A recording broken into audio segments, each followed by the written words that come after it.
More than 1,100 years ago, the name of one man made Europe tremble. He came from the north, where the wind cuts flesh and the gods demand blood. Ragnar Lothbrok, the man Christians called God's scourge.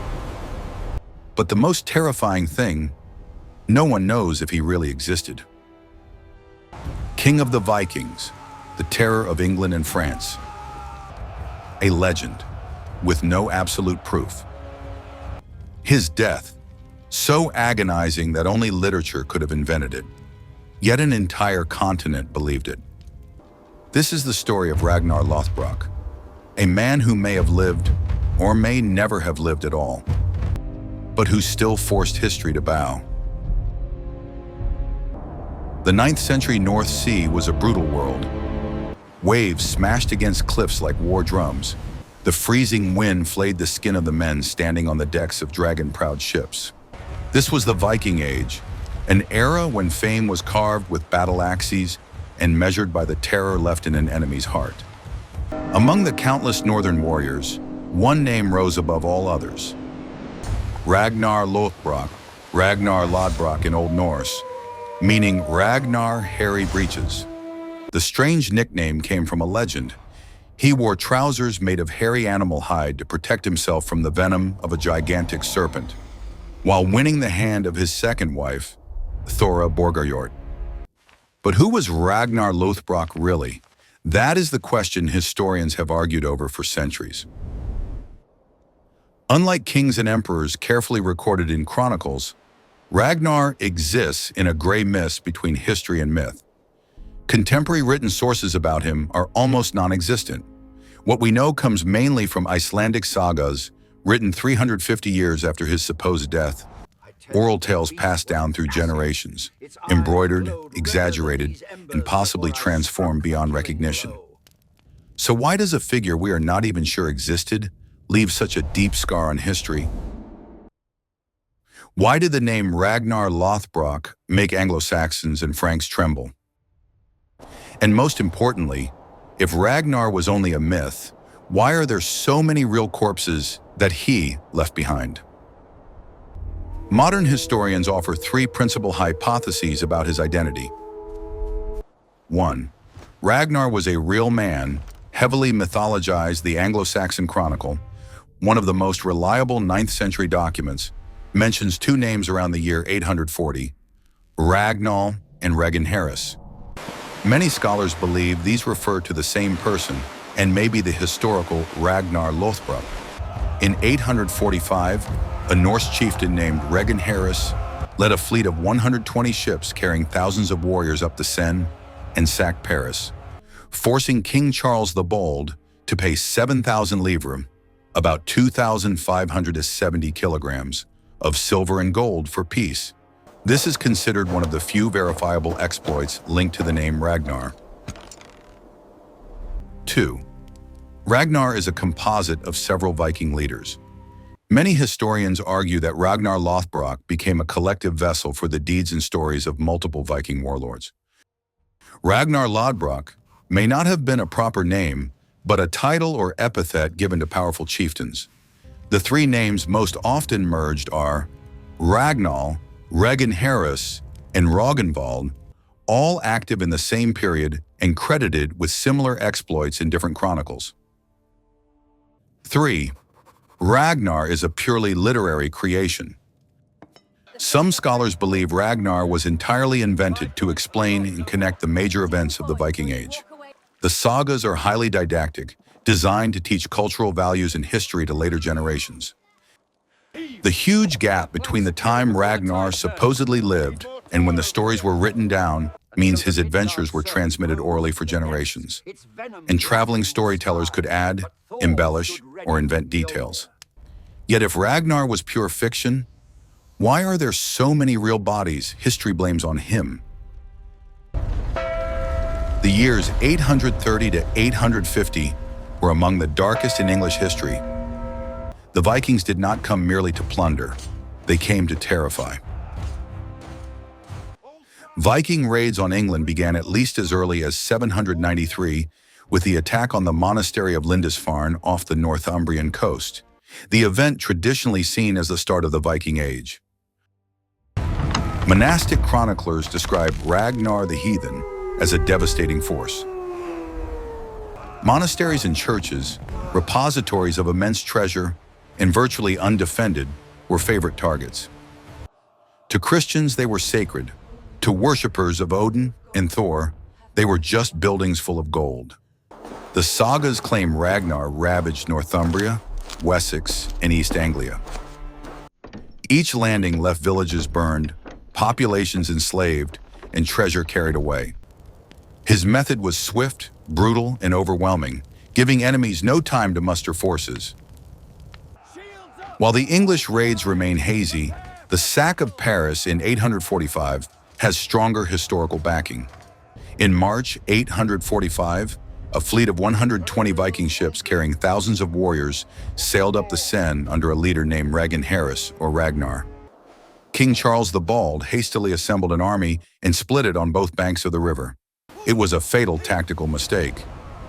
Ragnar attacked the weaker half, defeated it, captured 111 prisoners, and hanged them on an island in the Seine as a sacrifice to Odin and to terrify the remaining Frankish forces.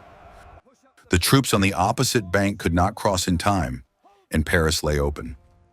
The Vikings entered the city on Easter Sunday, the 29th of March, knowing the churches would be full of people and treasure. The city was thoroughly sacked. In the end, Charles the Bald paid an enormous ransom, the first recorded Danegeld, setting a precedent that would be repeated across Europe for decades. Though many Vikings died of plague during the campaign, Ragnar survived and returned to King Horik. One story claims that while boasting of his loot, he wept, saying the only resistance he met came from the long-dead Saint-Germain, a sign that even Vikings feared the supernatural power of Christian saints.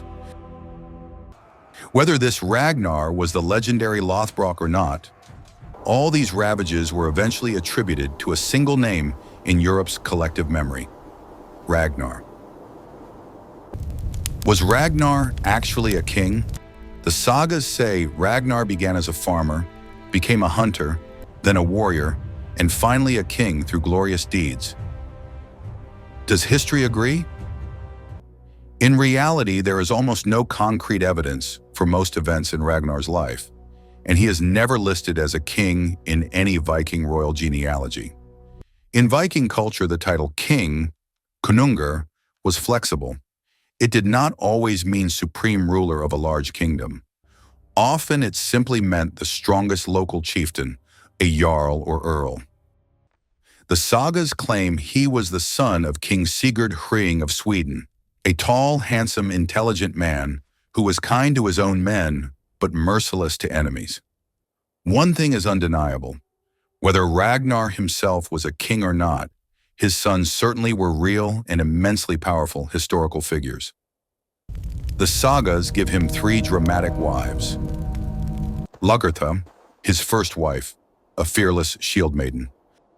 To win her, Ragnar had to kill a bear and a giant hound guarding her home with spear in bare hands.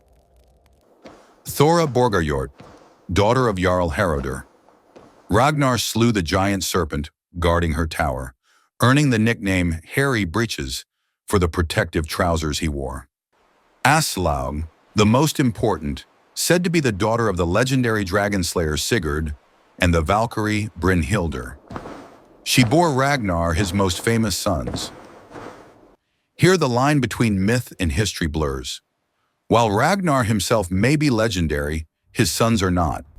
Ivar the Boneless, Halfdan Ragnarsson, Bjorn Ironside, Sigurd Snake in the Eye, Ubi, and Fitzurk are all attested historical figures, and far more evidence exists for their existence than for their fathers. Ivar the Boneless, brilliant tactician, utterly ruthless. The nickname may refer to a bone disease or be metaphorical for cunning flexibility. Bjorn Ironside, said to be invulnerable in battle. Sigurd Snake in the Eye, born with a serpent mark in his eye. Halfdan and Ubi, leaders of the great heathen army, later rulers of York and London. We may never know who Ragnar was, but everyone knows who his sons were, This is one of the most famous deaths in Norse mythology.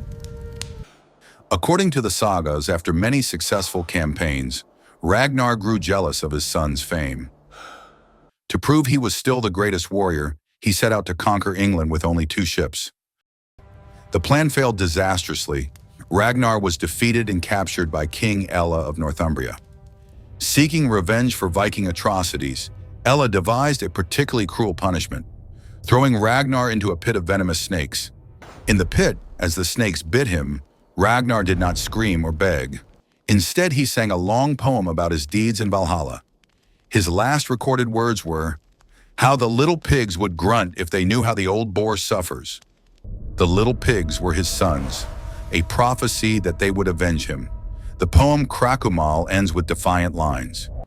"We have hacked with the sword, I die content. See the Valkyries from Odin's hall. High among the heroes I shall drink golden mead. The Aesir welcome me. I laugh as I die." Fact or fiction? Most scholars today agree there is no archaeological evidence that snake pits were ever used in the British Isles at this time, and no contemporary source mentions execution by snakes.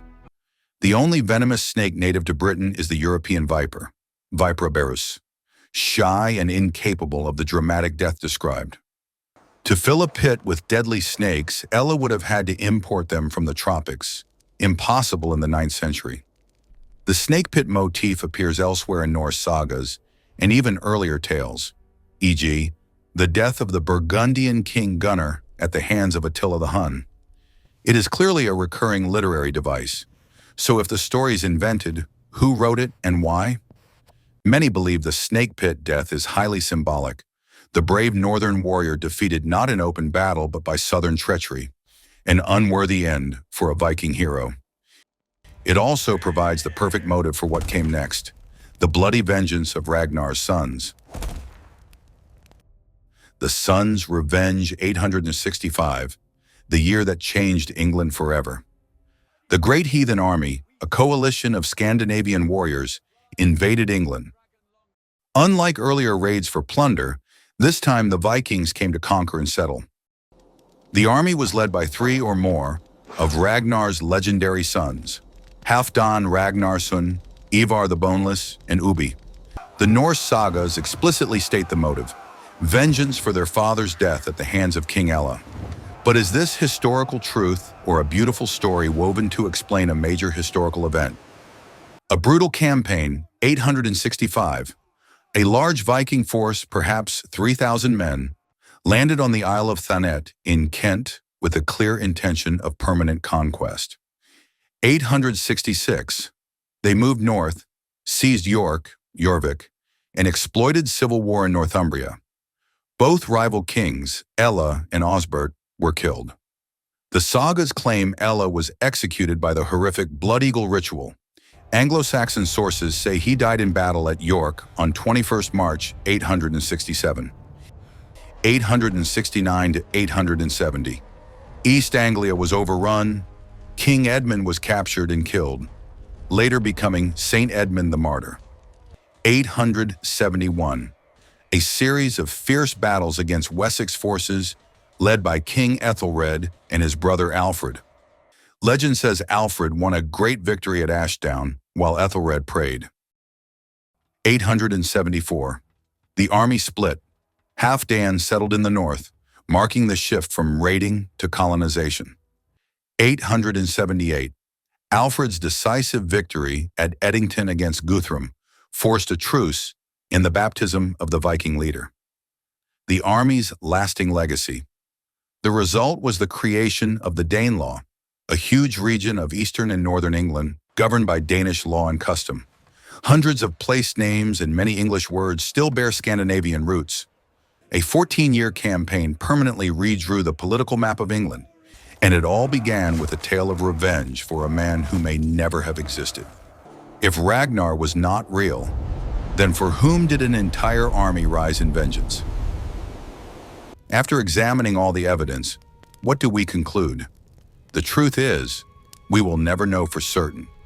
Ragnar Lothbrok exists in a historical void, an era when written records were scarce, when chronicles were penned by biased monks who hated Vikings, or by saga writers who wished to glorify them, and when the line between fact and legend was blurred beyond recognition.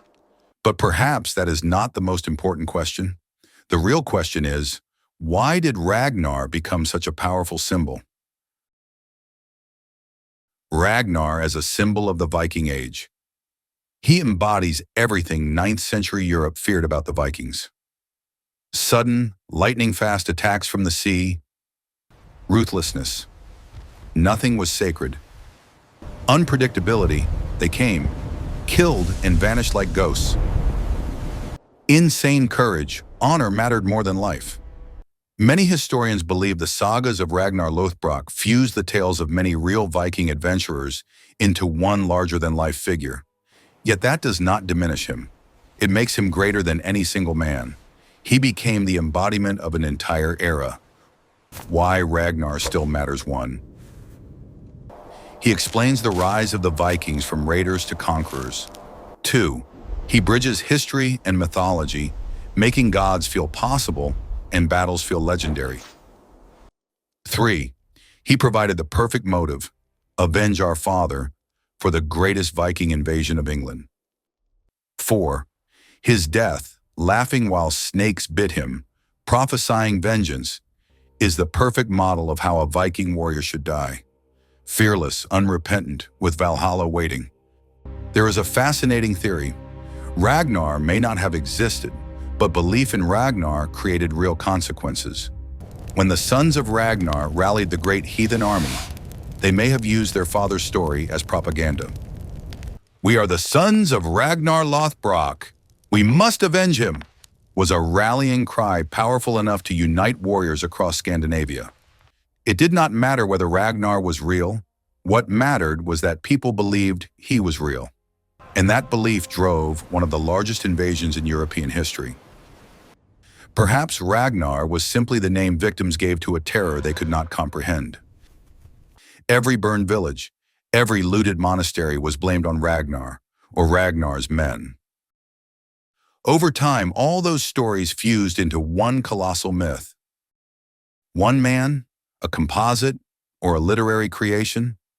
After more than 1,000 years, we still have no definitive answer.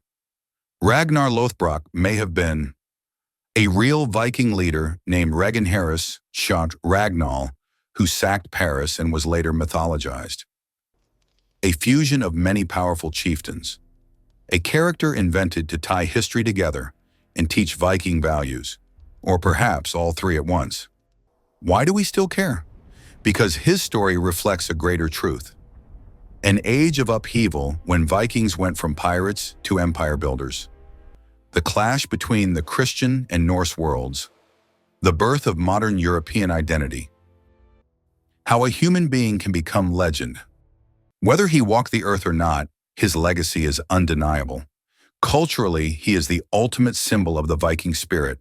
Brave, free, defiant. His tale lives in literature, art, music, TV series, Vikings, and games. Historically, the name Ragnar is forever linked to raids that reshaped Europe. His sons created the Danelaw and changed England forever. The sack of Paris in 845 set the pattern for decades of Viking extortion in France. Psychologically, he is both the terror of the barbarian from the north and the object of secret admiration, the perfect warrior unbound by society's rules. On a spring day in 845, a Viking fleet raced up the Seine toward Paris. Whoever led it, whatever his true name, he left a mark that can never be erased. 20 years later, when the sons of Ragnar landed in England with the great heathen army, they carried a legacy, real or invented, strong enough to remake a continent. Today we still debate whether Ragnar Lothbrok ever existed, but perhaps that is the wrong question. The right question is, does it matter? Ragnar Lothbrok may not have been real, but the fear the Vikings spread across Europe was very real. The cities they burned were real, the people they killed were real, and the changes they carved into the map of Europe were real. In history, sometimes a myth wields greater power than any mortal man. And Ragnar Lothbrok, man, myth or both, is perfect proof of that. How the little pigs would grunt if they knew how the old boar suffers. Ragnar Lothbrok's last words in the snake pit, before he laughed and died, knowing his sons would turn England into a sea of fire. The dragon ship vanishes into the mist. The story ends. But the legend never dies.